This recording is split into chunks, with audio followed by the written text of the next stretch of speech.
Greetings once again, Retreat Church. Hey, my question this week for us as we approach Sunday's message on justice, okay? This is my question. I want to know, is there a path to justice among us in our society to be found in the way that God has provided justice between him and us? In other words, we know by the reading of the book of Romans, particularly chapters 3 and 4, right? Where we look at how God has justified us through our faith in Jesus Christ. And I started to think about that. And I started to think, Lord, how you have brought justification to us. Is there a way that we can kind of work that out into our culture today? And as I started to read Romans 3 and 4, what I started to recognize is that God has put forth his law towards us so that we could see where we fall short. We could see our errors. We could see what the Bible calls our sin, right? And then in seeing our sin and accepting the guilt of our sin, we then turn to him for forgiveness, and we turn to him for empowerment, and we turn to him with everything that we have. But that key of admitting our guilt and understanding that, I started to think that maybe that's the major hurdle that we need to cross over in our culture and our interactions together.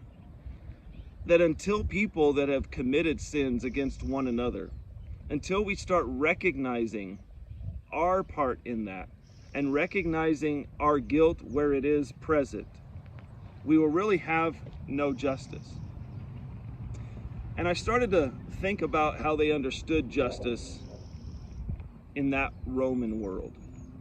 And the way they understood justice, as Paul was writing those chapters, they understood justice as a virtue, as something that, as a virtuous person, you extend it out to those that are around you.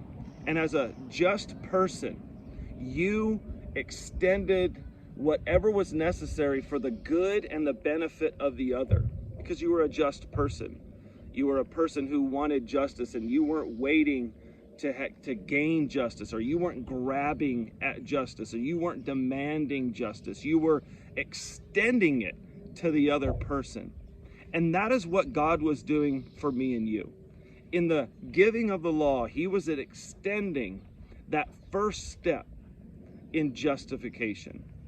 And that first step is admitting our guilt, repenting of our sins, and coming to Christ.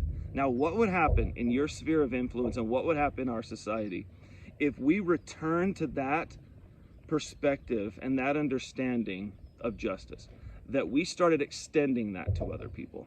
We started extending it. We were going to offer justice to all those around, that we were going to look out for what is best for them and the greater good of our culture. That should start in the church, because it started with God.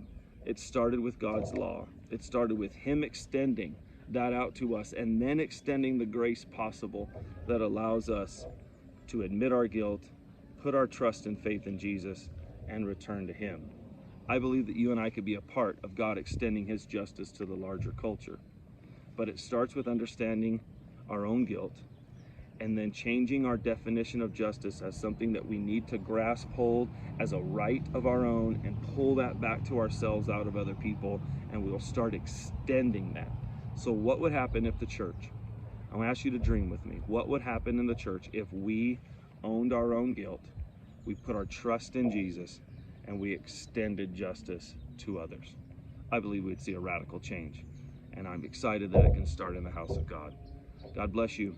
We'll see you next time.